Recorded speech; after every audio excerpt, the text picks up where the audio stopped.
بیت المقدس دنیا کے 3 سب سے بڑے اور اہم مذاہب یعنی مسلمان، عیسائی اور یہودی مذہب کے اندر انتہائی اہمیت کا حامل ہے۔ یہ فلسطین کے شہر یروشلم میں موجود وہ مقدس ترین مقام ہے جہاں اللہ کے کسی نبی کی تعمیر کردہ مسجد یعنی مسجد اقصی موجود ہے۔ یروشلم شہر کا کردار قرب قیامت کے حالات سے متعلق انتہائی اہم اور فیصلہ کن ہے، اور موجودہ دنیا کے حالات کو سمجھنے کے لیے یروشلم کے حالات کو سمجھنا بہت ضروری ہے۔ یہودیوں کے مطابق یہ مقدس شہر ان کے مسیح کی آمد کی جگہ ہے جہاں سے وہ پوری دنیا پر ایک بار پھر سے حکومت کریں گے، جیسے حضرت سلیمان علیہ السلام کے دور میں ان کی حکومت تھی۔ جبکہ عیسائیوں کے مطابق یہ حضرت عیسیٰ علیہ السلام کا شہر ہے جہاں نعوذ باللہ انہیں سولی پر لٹکایا گیا، اور قرب قیامت سے پہلے وہ پھر اسی جگہ پر ایک بار پھر سے لوٹ کر آئیں گے اور عیسائیت کی تصدیق کریں گے۔ جبکہ مسلمانوں کے لیے یہ قبلہ اول ہے، اور اللہ کے رسول صلی اللہ علیہ وآلہ وسلم نے 17 مہینے تک بیت المقدس کی طرف منہ کر کے نماز ادا کی تاکہ یہودیوں کو یہ یقین ہو سکے کہ جس خدا نے حضرت موسیٰ علیہ السلام کو تورات دے کر بھیجا، اسی نے محمد صلی اللہ علیہ وآلہ وسلم کو قرآن پاک جیسی مقدس کتاب دے کر انسانیت کی ہدایت کے لیے بھیجا ہے۔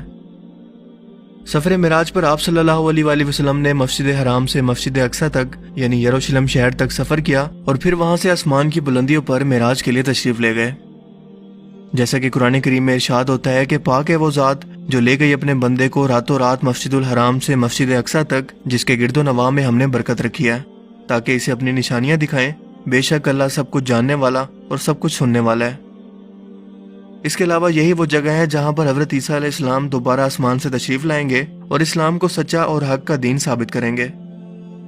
یروشلم شہر کی اہمیت قرآن کریم سے بھی ثابت ہے۔ سورہ الانبیاء میں ارشاد ہوتا ہے، اور ہم نے اسے یعنی ابراہیم علیہ السلام کو اور لوط علیہ السلام کو اس زمین پر نجات دی جس میں ہم نے اہل عالم کے لیے برکتیں رکھی ہیں۔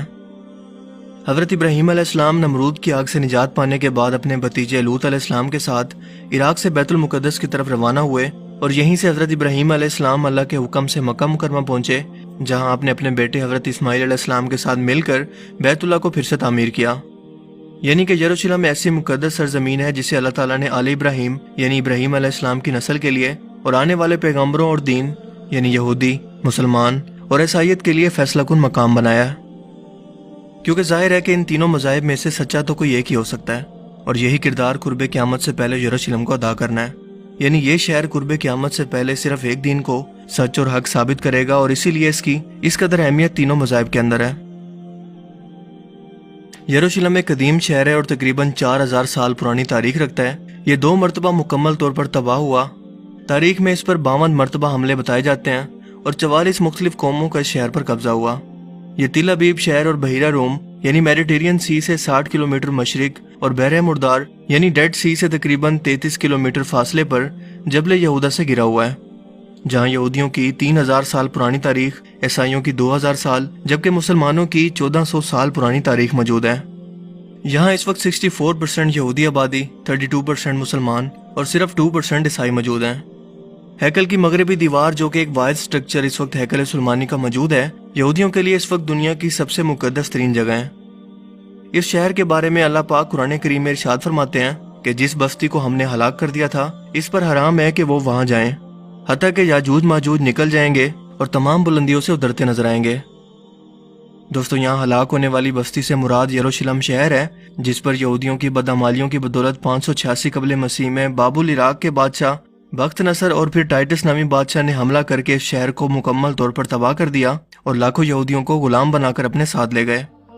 اس دوران ہیکل سلیمانی بھی مکمل طور پر تباہ ہو گیا، مگر قرب قیامت سے پہلے یہ لوگ یعنی یہودی ایک بار پھر سے اسی بستی میں آباد ہوں گے، جیسا کہ ایک اور جگہ قرآن کریم میں واضح طور پر اس کا بیان کچھ اس طرح سے موجود ہے۔ اور جب آخری وقت آئے گا تو یہودی سرز مقدس کے اندر لائے جائیں گے جہاں سے انہیں نکالا گیا تھا، اور اللہ تعالیٰ کا یہ وعدہ آج ناجائز اسرائیلی ریاست کے قائم ہونے کے بعد پورا ہو چکا ہے، یعنی کہ آخری وقت اب قریب ہی ہے۔ لیکن اس سے بھی اہم سوال یہ ہے کہ اس وعدے کے پورا ہونے کے بعد اب آخر کیا ہونا باقی ہے؟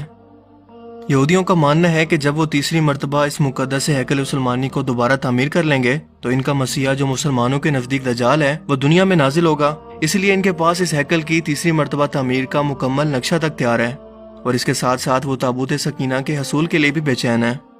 جس کی مختصر سی تاریخ یہ ہے کہ یہ مقدس صندوق حضرت آدم علیہ السلام پر نازل ہوا، جو پوری زندگی آپ کے پاس رہا اور پھر آنے والے انبیاء کو وراثت کے طور پر منتقل ہوتا رہا۔ یہاں تک کہ یہ حضرت موسیٰ علیہ السلام تک پہنچا، جس میں وہ اپنا خاص سامان یعنی تورات کا اصل نسخہ، اپنا عصا مبارک اور اپنا باقی سامان رکھتے تھے۔ اس کے علاوہ اس میں حضرت سلیمان علیہ السلام کی انگوٹھی بھی موجود ہے، جس سے وہ جنات پر کنٹرول کرتے تھے۔ مگر ہیکل سلیمانی کے دوسری مرتبہ تباہ ہونے کے بعد یہ صندوق ایسا غائب ہوا کہ پھر آج تک نہیں ملا۔ یہودیوں کا ماننا ہے کہ یہ حضرت سلیمان علیہ السلام کے تخت کے نیچے دفن ہے، اس لیے ان لوگوں نے خود سے بیت المقدس کے نیچے سرنگیں کھود کر اس کی تلاش شروع کی، لیکن انہیں کچھ بھی نہیں ملا۔ حضرت سلیمان علیہ السلام کا محل بیت المقدس سے جڑا ہوا تھا، جہاں ان کا تخت موجود تھا، اور دوسرا ہیکل سلیمانی کا جو نقشہ بیان کیا جاتا ہے، اس کا بھی مسجد اقصی سے کوئی تعلق نہیں ہے۔ لیکن پھر بھی یہ یہودی ہیکل سلیمانی کی تیسری مرتبہ تعمیر سے پہلے مسجد اقصی کو شہید کرنا چاہتے ہیں،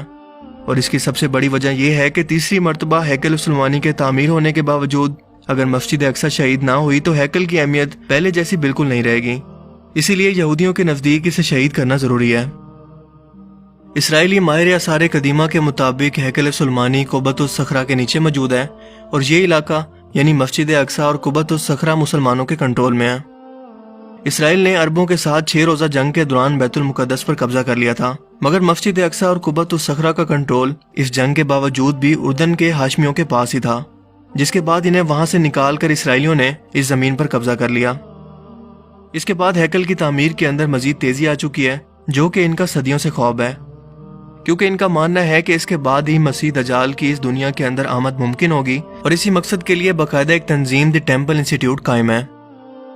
لیکن ایک اہم بات کہ اس ہیکل کی تعمیر کے ساتھ ایک بڑی خون ریزی کا بائبل کے اندر بھی ذکر ہے، جس کی تصدیق یہودی بھی کرتے ہیں اور کہتے ہیں کہ یہ 7 سالہ لمبا عرصہ ہوگا، کیونکہ پہلے 3.5 سال کے اندر دنیا کی 1/4 آبادی ماری جائے گی، اور اس کے بعد انسانوں کے مرنے کے دوسرے دور کا آغاز ہوگا، جس میں دنیا کی مزید 1/4 آبادی موت کا شکار ہوگی۔ دوستو، اس وقت دنیا کی آبادی تقریباً 7 ارب ہے۔ اگر ان پیشن گوئیوں کو درست مان لیں تو 7 سال کے اندر 3.5 کروڑ لوگ صرف اس تنازع کے اندر مارے جائیں گے۔ ان کے مطابق پہلے مرحلے کے اندر خون ریزی مشرق وسطی سے لے کر مشرق وسطی ایشیا اور شمالی افریقہ، جبکہ دوسرے مرحلے کے اندر عراق کے دریائے فرات سے لے کر یروشلم کے علاقوں تک پھیل جائے گی۔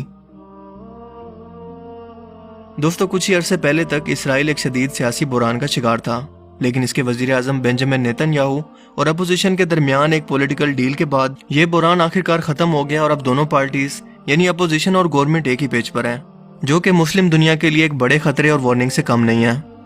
کیونکہ دونوں نے مل کر امریکہ کے ساتھ ایک ایسا تحریری معاہدہ کیا ہے جس کے مطابق 1 جولائی 2020 کو فلسطین کے مغربی علاقے غیر قانونی اسرائیلی بستیاں اور وادی اردن مستقل اسرائیلی قبضے کے اندر جانے والی ہیں، جسے امریکہ اور اسرائیل کے درمیان ڈیل آف سینچری کا نام دیا گیا ہے۔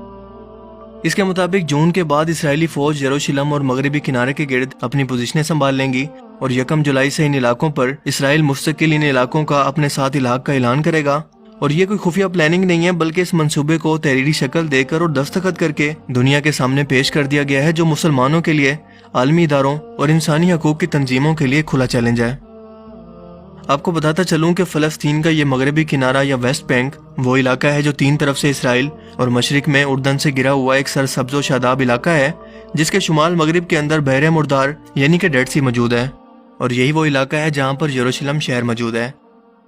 یہ مغربی علاقہ 22 لاکھ آبادی پر مشتمل ہے، جہاں اسرائیل پہلے ہی کچھ علاقوں پر قبضہ کر کے اپنی آبادیوں کو بڑھانے کی کوشش کر رہا ہے، اور اب تک ان بستیوں کے اندر تقریباً 4 لاکھ کے قریب یہودی آبادی موجود ہے، کیونکہ اسرائیل جب بھی چاہتا ہے یہاں پر غیر قانونی تعمیرات شروع کر دیتا ہے، جیسے اس سے کوئی پوچھنے والا ہی نہیں ہے۔ لیکن دنیا کے 57 اسلامی ممالک نے نہ تو اس کی مخالفت کی اور نہ ہی کوئی مذمتی بیان، سفارت خانے سے تو دور سوشل میڈیا اکاؤنٹ سے بھی نہ دیا۔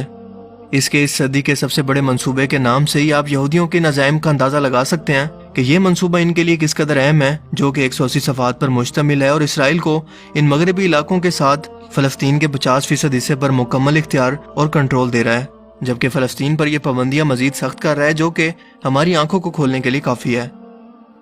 جس کے بعد مسجد اقصی اور قبۃ الصخرہ کو شہید کر کے تھرڈ ٹیمپل کی تعمیر کو ایک قانونی حیثیت مل جائے گی، کیونکہ یہ مکمل طور پر قانون کے تحت اسرائیلی قبضے کے اندر چلا جائے گا، اور فلسطینی عوام اس کے خلاف احتجاج بھی نہیں کر سکے گی۔ اس منصوبے کے تحت یہاں پر 30 بستیاں، 8 غیر قانونی پورٹس اور کئی قصبے تعمیر کیے جائیں گے، جبکہ عالمی برادری کا اگر کوئی سخت رد عمل آیا بھی تو اس معاہدے کے مطابق امریکہ اسے کنٹرول کرے گا، اور ہوا میں گھومتے ہوئے ہیلی کاپٹر ہر لمحہ مجاہدین کی معلومات اور ان کی نقل و حرکت کو نوٹ کر رہے ہیں، تاکہ وقت آنے پر یہ شدید رد عمل اور اچانک حملہ کر سکیں۔